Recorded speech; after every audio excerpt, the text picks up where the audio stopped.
At mga minamahal, tayo po'y dadako na po sa pinakamahalagang bahagi na ating banal na gawain na kung saan ito po yung pakikinig ng banal na salita ng ating dakilang Diyos. Kaya inayaan ko po ang bawat isa na tayo po'y tumayo upang sama-sama magbagay galang sa banal na salita ng ating dakilang Diyos. Ito po'y dadalhin ating beloved ordained preacher, beloved Louis Angeles. Praise God. Amen.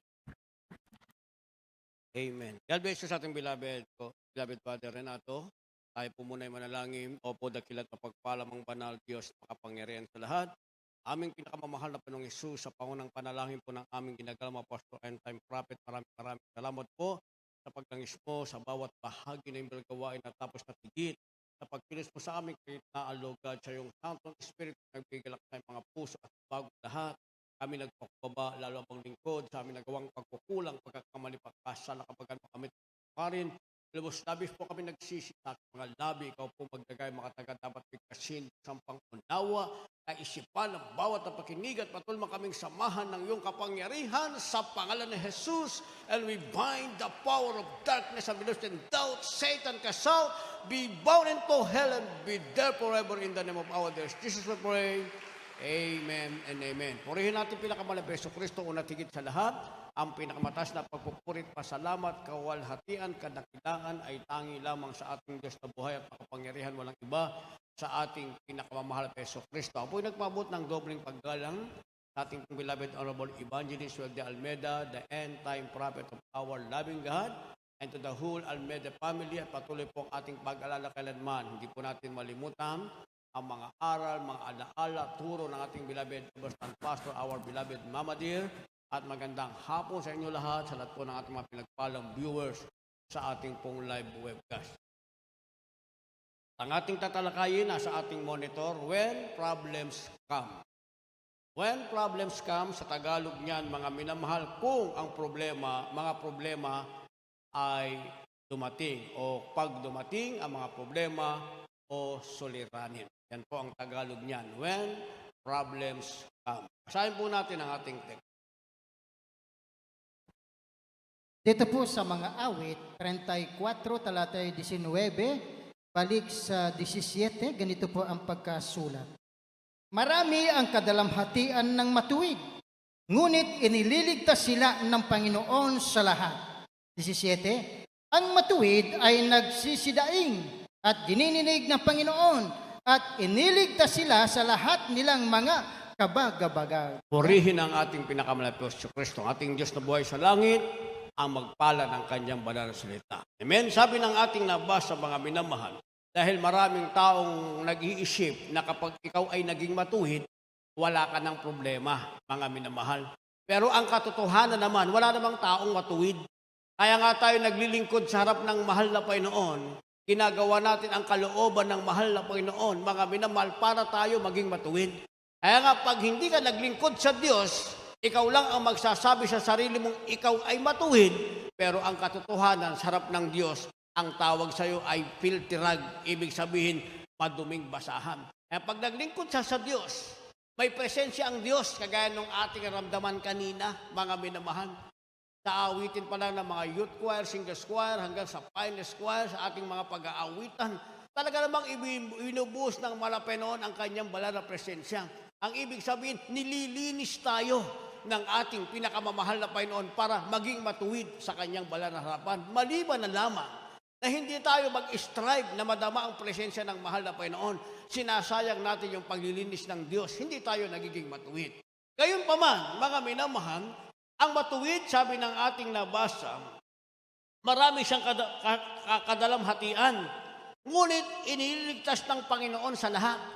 So dumating man yung mga problema, mga minamahal, pag ikaw ay matuwid sa harap ng Diyos, dumadating lang ang problema. Dahil bahagi yan ng buhay, mga minamahal, pag ikaw o Kristiyano, hindi ka Kristiyano, talagang ang problema ay darating. Pero malaging bagay na ikaw ay maging matuwid sa harap ng Diyos dahil sabi ng ating nabasa, dumating man ang mga problema, ang kadalamhatian, sa lahat ng iyan, ikaw ay ililigtas ng ating pinakamamahal na Yesu Kristo. Malaki ang pagkakaiba ng taong matuwid. Kaya ang sabi ng verse 17, ang matuwid ay nagsidaing at dininig ng Panginoon, iniligtas sila sa lahat nilang mga kabagabagan. So magagawit natin yung sinasabi ng mahal na Panginoon, call unto me. Dahil sinabi ng Diyos yan, command yan ng mahal na Panginoon. Tawagan mo siya. Kaya sabi ng ating nabasa, pag dumaing na ang matuwid, dinidinig siya ng mahal na Panginoon, yung kanyang kabagabagan inaalis ng ating pinakamamahal na Panginoong Kristo. Kaya nga, when problems come, sigurado natin tayo matuwid sa harap ng mahal na Panginoon. Pero sa banal na kasulatan, mga minamahal, merong dalawang tao na dumating sa kanila ang problema. Titignan natin ngayon, mga minamahal, kung ano ang kanilang pagkakaiba. Ang unang tao, si Paraon, mga minamahal. Sa dako ng Egypt, sa Ehipto, napakayaman ni Paraon. Katunayan, millions of Israelites, alipin lang nila, mga minamahal. Dahil sa kayamanang may hawak si Paraon, kahit na millions pa ang Israelite na kanilang mga slave, mga alipin lamang kaya niyang pakainin. Kaya niyang magtayo ng malalaking gusali sa kanilang kapanahunan. Marami siyang kabayuhan, mga minamahal. Marami rin siyang sundalo. Pero, kaya niyang pakainin lahat. Kaya niyang suportahan lahat, mga minamahal. Dahil napakayaman ni Paraon, mga minamahal. Pero ang kayamanan niya, ang lahat ng meron siya, mga minamahal, merong isang mahalagang bagay sa kanya. Yung kanyang unang panganay na anak na higit niyang kayamanan sa lahat ng kanyang kayamanan din, yun ang kanyang tagapagmana. Pero dumating sa kanyang buhay ang problema, mga minamahal. Basahin po na natin. Aklat ng Exodo, Kapitulo 7, ang talatay 13. At ang puso ni Paraon ay nagmatigas at hindi niya dininig sila gaya ng sinalita ng Panginoon. Amen. Dumating kay Paraon ang problema dahil sabi ng ating nabasa, ang puso niya ay nagmatigas. Dahil inuutusan ng mahal na Panginoon si Moises at si Aaron na sabihin sa kanya, palayain lahat sa pagkakabayhag ang mga Ehipsyo. Mga mga Israelite rather, sa lugar ng mga Ehipsyo sa Egypt. Subalit sabi ng ating nabasa, yung sinasabi ng Diyos, ayaw pakinggan ni Paraon. Dahil sa sobrang niyang kayamanan, ang tingin niya sa sarili niya, Diyos, siya ang hari. Hindi siya pwedeng utusan ng sino mang Diyos, mga minamahal. Kaya ang sabi ng ating nabasa, ano ang attitude ni Paraon? Nagmatigas ang kanyang puso. Ano ang dumating? Problema. Ano problemang dumating, mga minamahal? Dumating sa kanila ang tinatawag na 10 salot.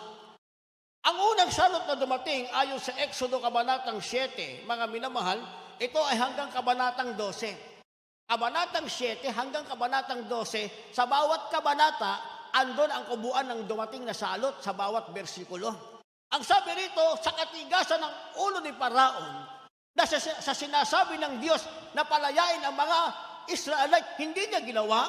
Dumating ang tinatawag na problema. Una, nagkaroon ng tinatawag na tubig. Ang kanilang tubig ay naging dugo. Unang problema yon, mga minamahal. Ibig sabihin, wala na silang tubig na magagamit. Gayon sa kanilang kapanahunan, sa Ehipto, mga minamahal, ang tubig doon ay parang kristal, napakalinis. Para sa kanila, bukal yun ng kanilang kabuhayan, ginagamit nila para makasurvive yung kanilang mga alagang hayupan, yung malaking kawan ni Paraon, yung kanyang mga tauhan, yung kanyang mga slave na paiinumin ng malinis na tubig. Bukal ng buhay para sa kanila. Naging dugo, mga minamahal, ang laki ng problema niya. Pero matigas pa rin ang kanyang puso. Dumating ang pangalawang problema, mga minamahal, dumating ang napakaraming palaka na pangalawang salot. Matigas pa rin ang puso ni Paraon. Dumating ang pangatlong salot, ang tinatawag na kuto, at pang-apat, yung langaw. Isipin mo sa laki ng Ehipto, mga minamahal, na puno ng kuto, na puno ng langaw bilang ikatlo at pang-apat na salot. Hindi pa rin huminto. Ang sabi, sa pang-limang salot ay dumating, mga minamahal, nagkaroon ng mga peste ng hayop.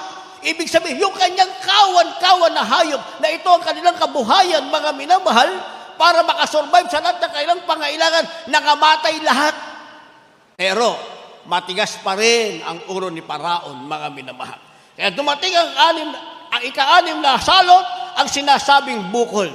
Ang lahat ng tao roon ay nagkaroon ng bukol. Tinawag niya ang kanyang mga manggagamot, ang kanyang mga magician, mga minamahal, wala silang nagawa sa lahat ng salot na dumating. Hanggang ang salot ay nadagdagan pa. Dumating pa ang tinatawag na ulan ng granizo. Ano yung granizo, mga minamahal? Yan yung malalaking bato, mga minamahal. Nasira ang lahat ng meron sila. At dumating pa rin ang tinatawag na pangwalong salot, yung tinatawag na balang. Alam niyo yung balang, mga minamahal. Na-assign ako sa Olongapo noon. Hawak ko ang Iba at Santa Cruz, mga minamahal. Yung balang, pag sumalakay yan, kahit na tanghaling tapat, pag sumalakay sila, didilim ang buong paligid, napakarami.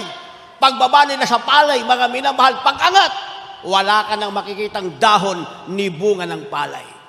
Na-experience nyo na ba yan, mga minamahal? At ang balang, pag binili mo yan, napakamahal, mga minamahal. Napakamahal.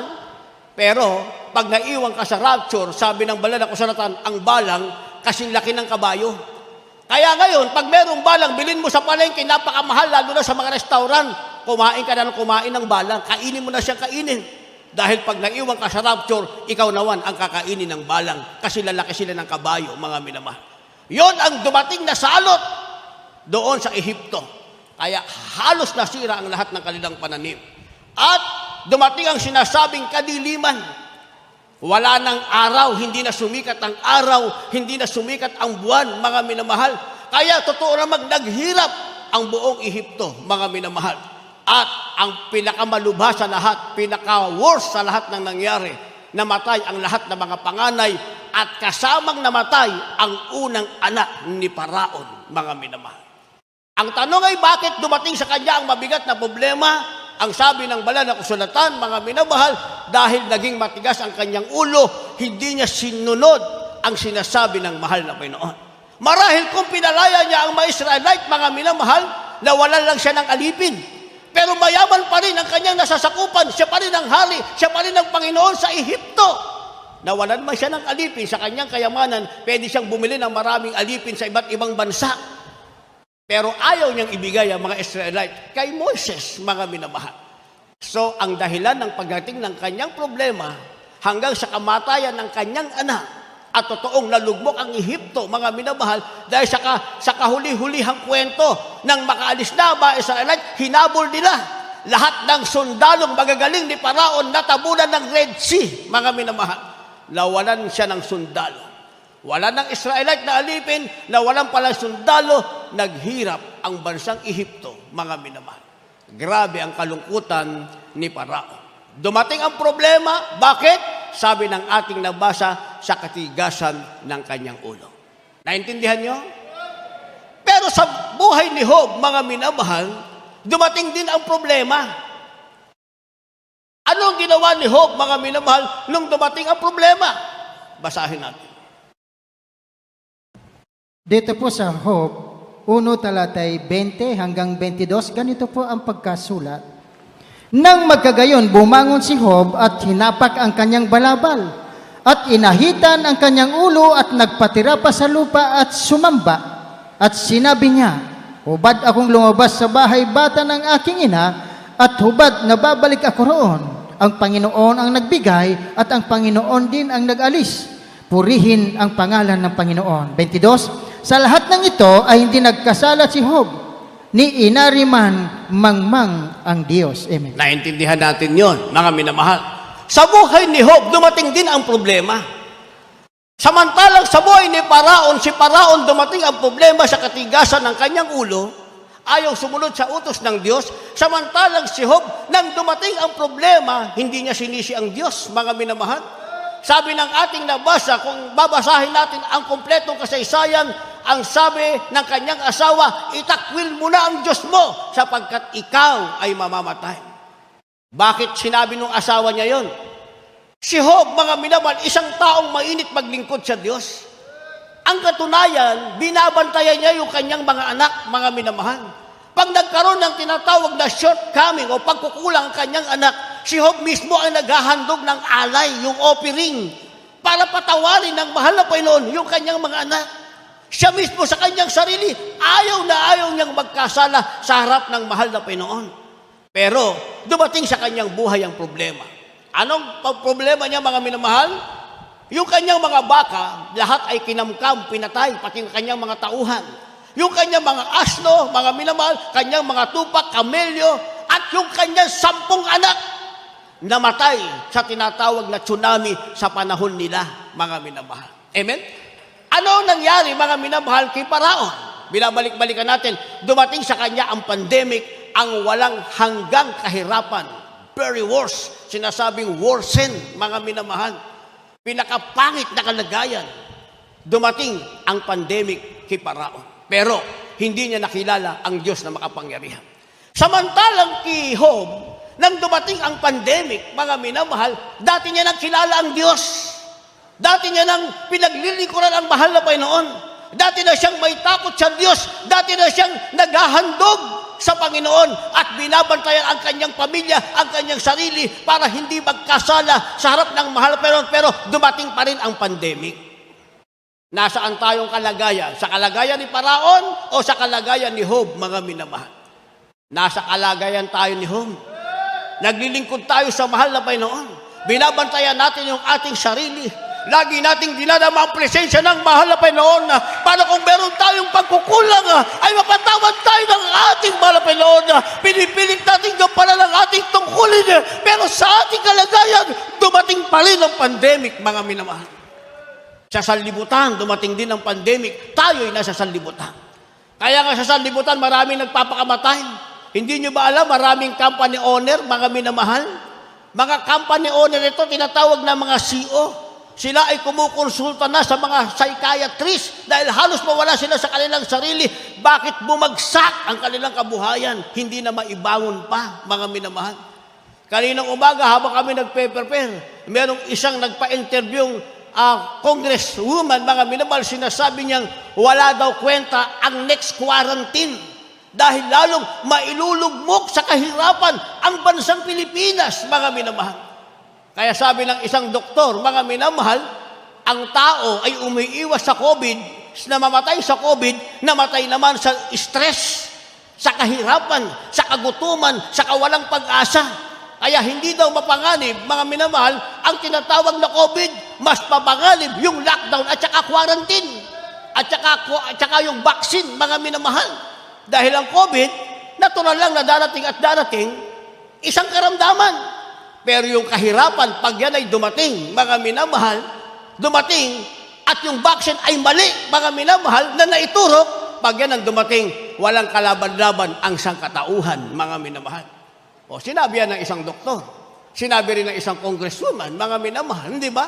Kaya sa sanlibutan dumating ang pandemic, sa atin dumating ang pandemic, pero ang kalagayan natin, wala tayo sa kalagayan ni Paraon na hindi kilala ang Diyos. Tayo, kilala natin ang ating pinakamamahal na Panginoon Kristo. Kaya nung sinabi ng kanyang asawa, mga minamahal, itakwil mo lang ang Diyos mo.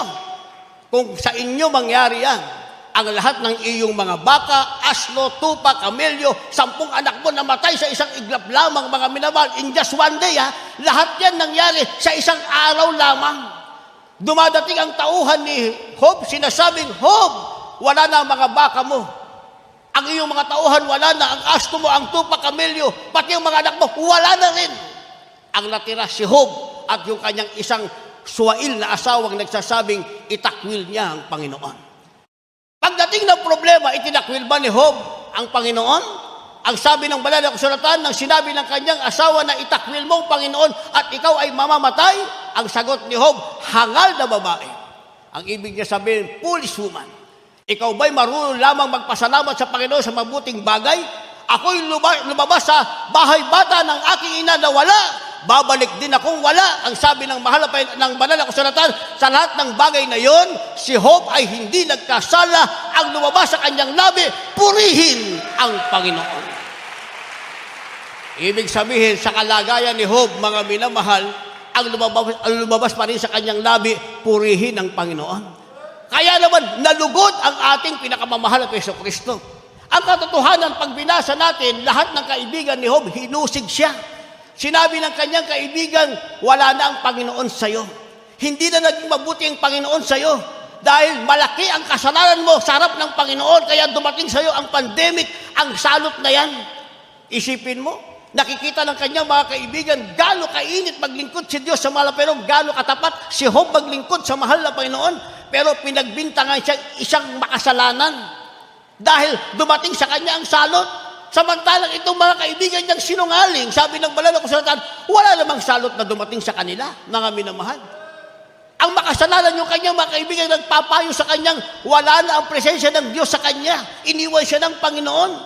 Kaya sabi ng banal na kasulatan, sa lahat ng kasinungalingang iyon ng kanyang mga kaibigan, si Job ay nanatili sa kanyang pananampalataya na ang kanyang mga labi ay magsasabi pa rin, purihin ang Panginoon. Magandang basahin ng kasaysayan ho, pero mahaba. Sinorkat ko lang sa inyo, mga minamahal.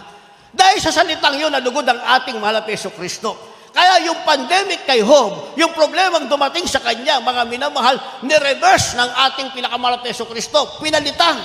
Ano ang nangyari, mga minamahal?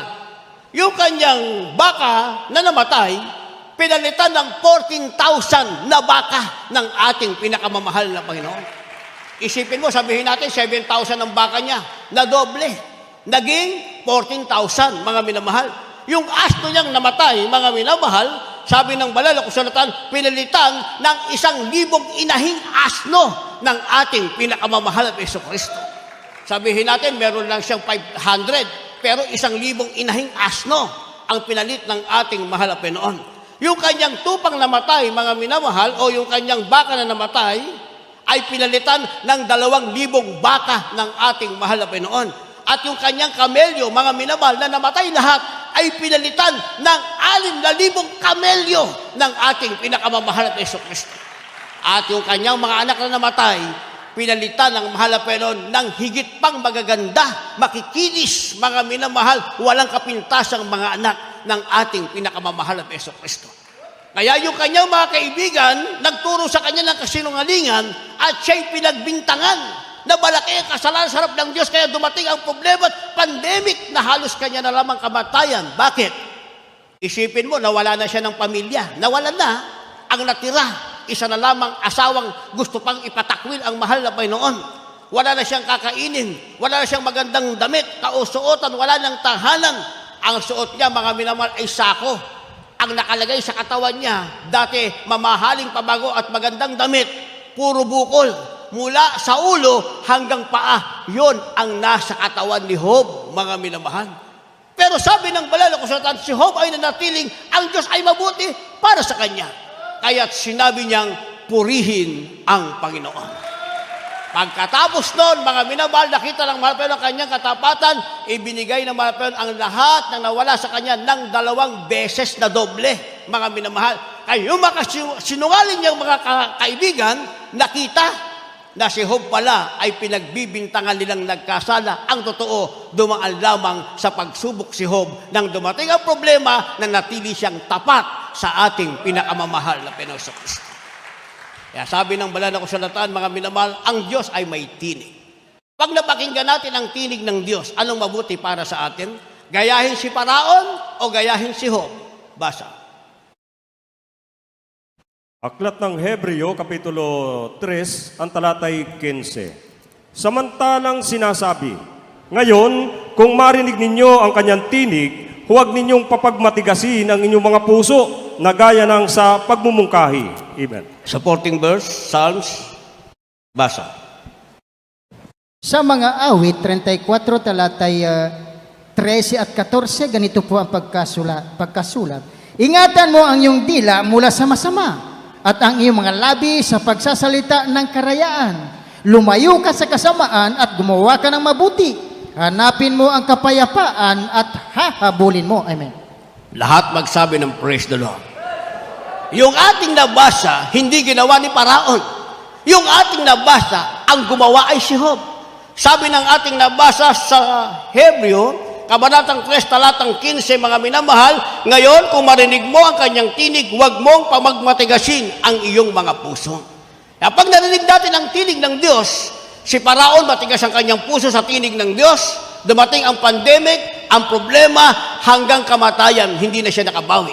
Samantalang si Job, na natili sa tinig ng Panginoon na kanyang sinusunod hanggang kahirap at malapit na sa kamatayan, sinasabi pa rin niyang purihin ng Panginoon, pinagpala siyang lubos ng ating pinakamamahal na Jesucristo.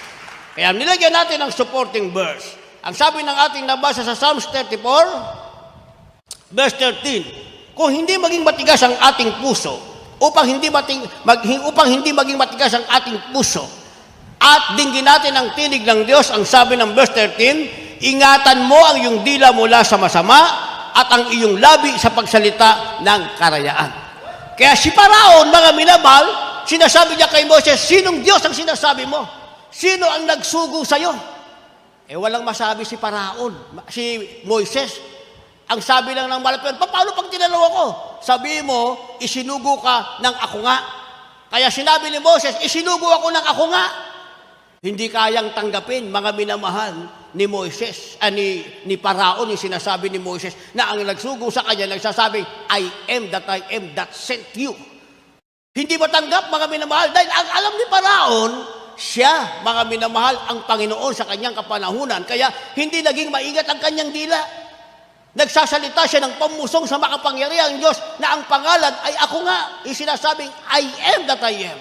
Kaya sinalot siya ang pandemic niya, walang katapusan, mga minamahal. Samantalang si Job, yung kanyang mga labi ay naging maingat sa kanyang malapit ng mamatay na kalagayan na grabing kahirapan, mga minamahal, ang sinabi ng kanyang labi ay papuri pa rin sa ating pinakamamahal na Jesucristo. Sabi ng verse 13, ingatan mo yung dila mula sa masama at iyong labi sa pagsalita ng karangyaan, lumayo ka sa kasamaan, gumawa ka ng mabuti, hanapin mo ang kapayapaan at habulin mo. Si Paraon, ang hinabol niya mga Israelite, hindi siya gumawa ng mabuti. Hinabol niya mga Israelite upang patayin lahat, mga minamahal. Ang nangyari, nangabuhay ang lahat ng Israelite, nakatawid sa Red Sea, pero lahat ng kanyang tauhan nangamatay, nawalan siya ng kapayapaan, mga minamahal. Amen? Samantalang si Job, mga minamahal, gumawa siya ng mabuti. Ang mabuti niyang ginawa, hindi niya pinakinggan ang kasinungalingang sinasabi ng kanyang mga kaibigan na iniwan na siya ng Panginoon. Hindi niya pinakinggan yung panunot niya sa kanyang sinasabing siya'y isang makasalanan sa harap ng Diyos dahil alam niya kung sino siya sa harap ng Diyos na kanyang pinaglilingkuran. Ang mabuti kay Job, hindi niya pinakinggan na sinasabi ng kanyang asawang itakwil ang Panginoon at mamatay.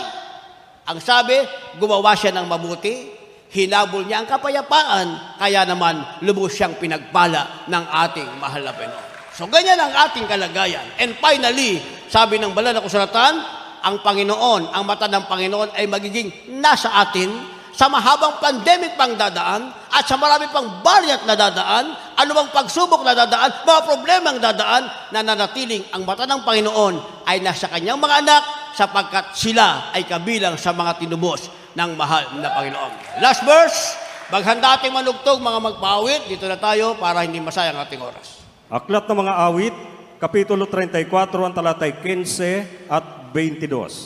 15. Ang mga mata ng Panginoon ay nakatitig sa mga matuwid, at ang kanyang mga pakinig ay nakabukas sa kanilang daing. 22. Tinutubos ng Panginoon ang kaluluwa ng kanyang mga lingkod, at wala sa nagsisipagkanlong sa kanya ay kikinanling may sala. Purihin ang ating mahal na Panginoon. Amen? Yun lang ang mata ng mahal na Panginoon ay nasa iyo. Pinagpala ka na ng mahal na Panginoon dahil ang nakatitig sa iyo ay hindi ang mata ng kaaway, hindi ang mata ng problema, hindi ang mata ng pandemic, hindi ang mata ng mga virus, mga virat na darating, mga minamahal, kundi ang mata ng Panginoon ang nakatitig sa iyo. At ang sabi rito, mga minamahal, tinubos ka ng Panginoon, ang kaluluwa mo ay tinubos ng Panginoon at ikaw ay hindi kikilalaling may sala. Ang ibig sabihin, sa harap ng Diyos, ikaw ay mananatiling matuwid. Ang sabi, ang matuwid ay maraming kadamhatian na dapat iniligtas ng Panginoon sa lahat ng iyon. Tayong lahat ay tumayo, umawit sa ating pinakamahal na Jesucristo. Hallelujah. Awitin natin ang awiting tumawag ka. When problems come, ang ating gagawin, mga minamahal, tumawag ka sa Panginoon. Diyos ang nagsasabing, tumawag ka. Kagaya ng ginawa ni Job, mga minamahal.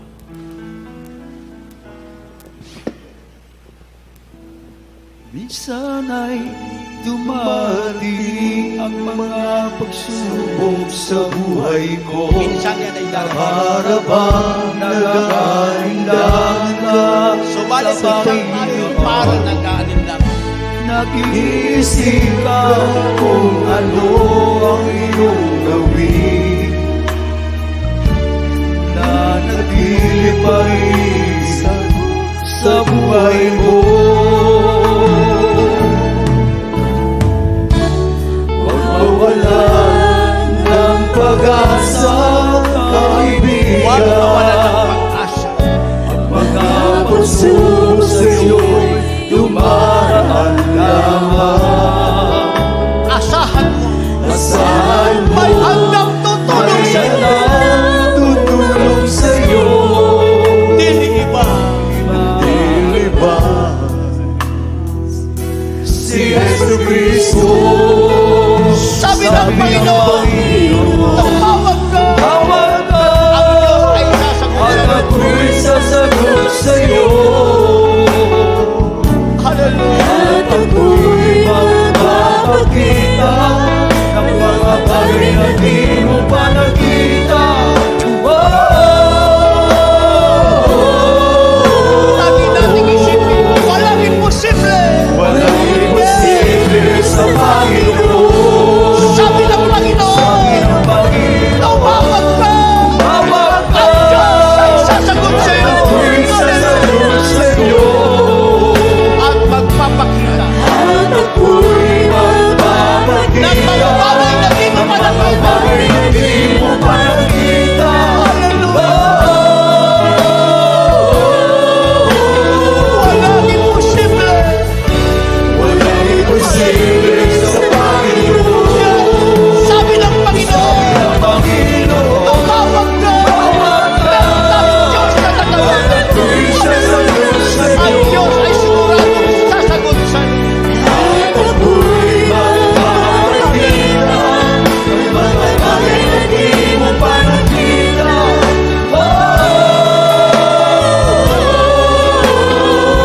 Walang imposible. Walang imposible sa Panginoon. Second instance. Bakit minsan Minsan kay dali natin lumibot sa Panginoon sa oras na tayo'y sagana.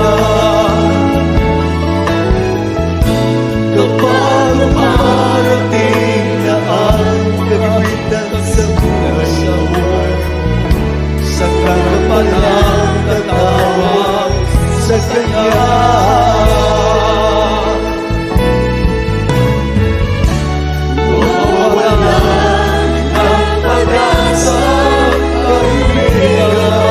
ang pagsubok ay dumaraan. Pagsubok sa'yo, dumaraan lamang. Asahan mo, may handang tumulong sa iyo. Tutulong sa'yo, Dili iba. nagdilibang Hallelujah. si Yesu Cristo. Sabi ng Panginoon, tumawag ka. Ang Diyos ay sasagot sa iyo. Hallelujah. At ako'y magpapakita ng mga bagay na di mo pa nakita.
Purihin ka, mahal na Panginoon. Hallelujah. Purihin ka, dakilang Diyos. Hallelujah. Tunay na walang imposible. Sa ating dakilang Diyos. Hallelujah. Lahat ng bagay ay kayang gawin ng ating mahal na Panginoon. Mga minamahal sa mga bisita na narito. Purihin ang ating dakilang Diyos. Tanggapin niyo ang ating mahal na Panginoon bilang Diyos at Hari ng inyong buhay. Mga minamahal, may 4 na reglamento ang kaligtasan. Unang-una, pananampalataya. Pangalawa, pagsisisi. Pangatlo, bautismo sa tubig sa pangalan ng ating pinakamamahal na Panginoong Kristo. Pang-apat ay ang Diyos na ang gagawa. Kaya tanggapin niyo ang ating mahal na Panginoon, napakahalaga ng kaligtasan.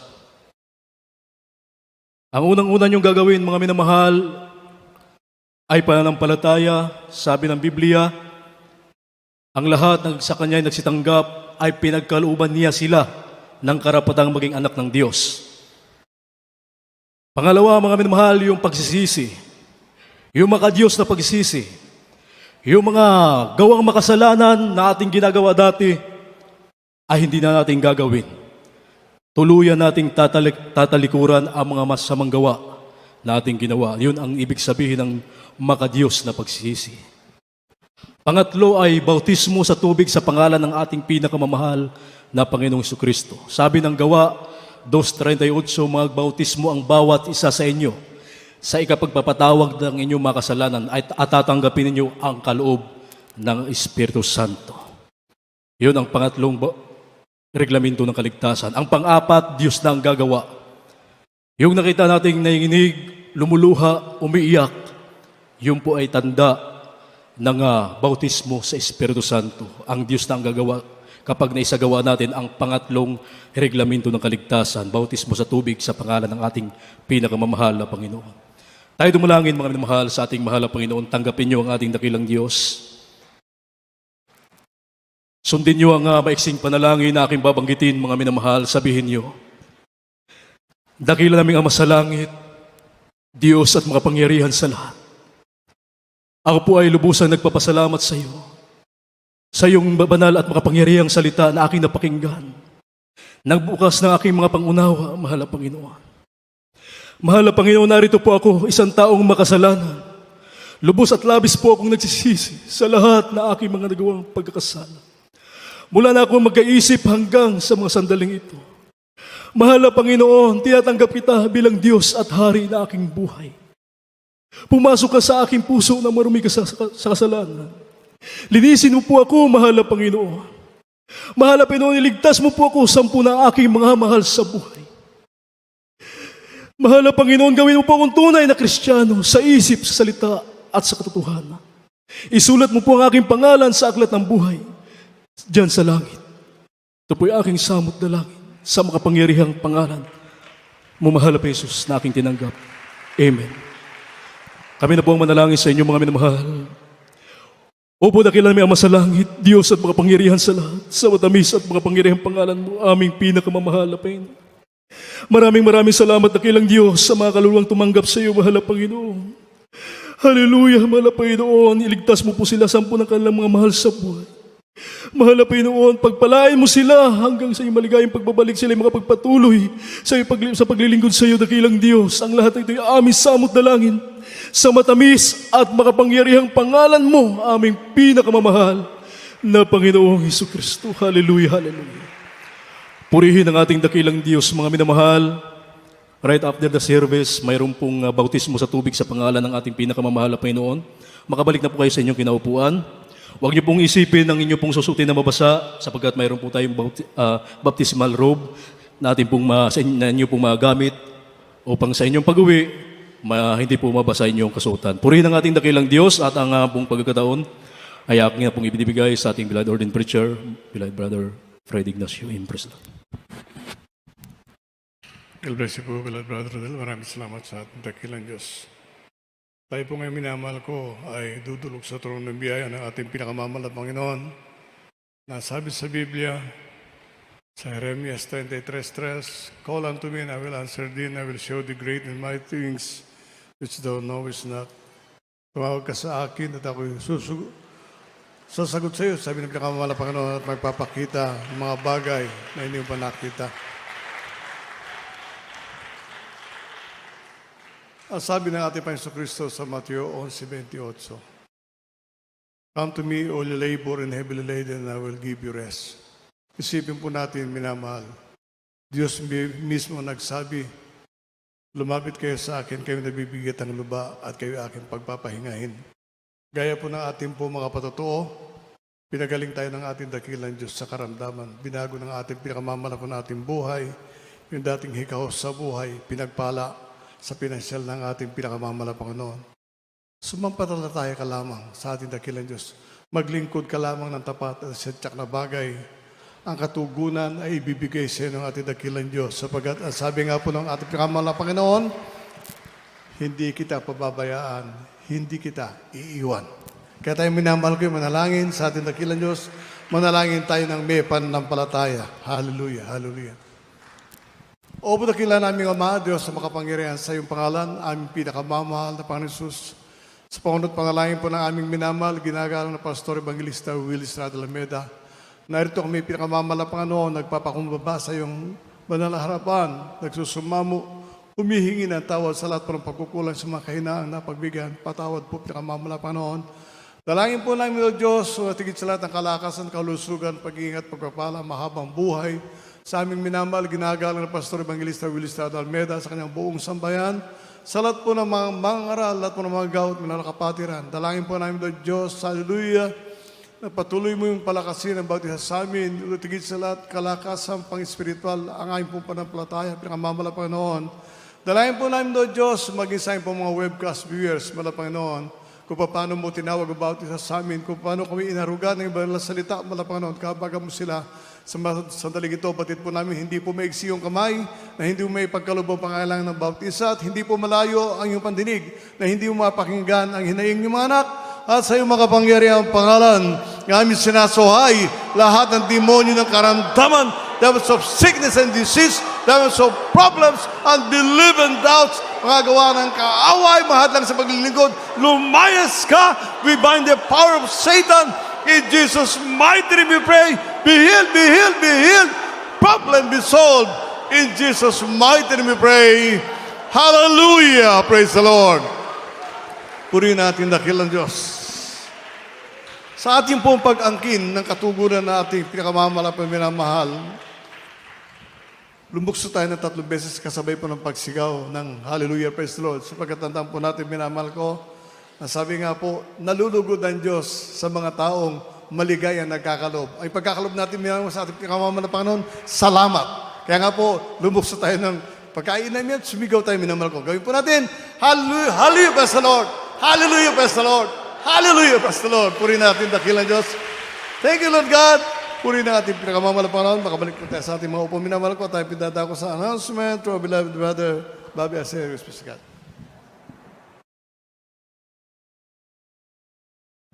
Amen. Praise the Lord. Purihin ang ating pinakamamahal na Panginoong Jesus. Bigyan natin ng malakas na palakpak ang ating buhay na Diyos. Amen. Hallelujah.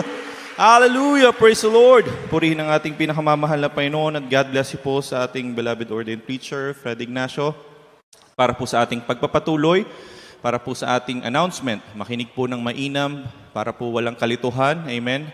Tayo po ay nagpapasalamat sa ating buhay na Diyos, sa ating pinakamamahal na Panginoong Yesus. Tayo po ay nakakapagsagawa ng ating live webcast. No? Sa ngayon, nakapagsagawa tayong 3 beses sa linggo. Glory to God. Amen. Hallelujah. Katulad po ngayon, ang schedule po natin, araw ng linggo, ang ating Sunday General Worship sa pamamagitan po ng live webcast. Tayo po ay nagsimula ng alas 10 ng umaga at matapos ng ganitong oras, alas 3 o hanggang alas 4 ng hapon. Amen. At sa darating naman po no Wednesday, ang ating midweek service sa pamamagitan po ng ating live webcast. Patuloy po kayong umantabay at sumabaybay sa ating po mga live viewers. Mag-start po tayo ng 12 ng tanghali at matapos po ng alas 4 ng hapon. Amen. At gayon din po ang ating Friday service sa pamamagitan ng ating live webcast.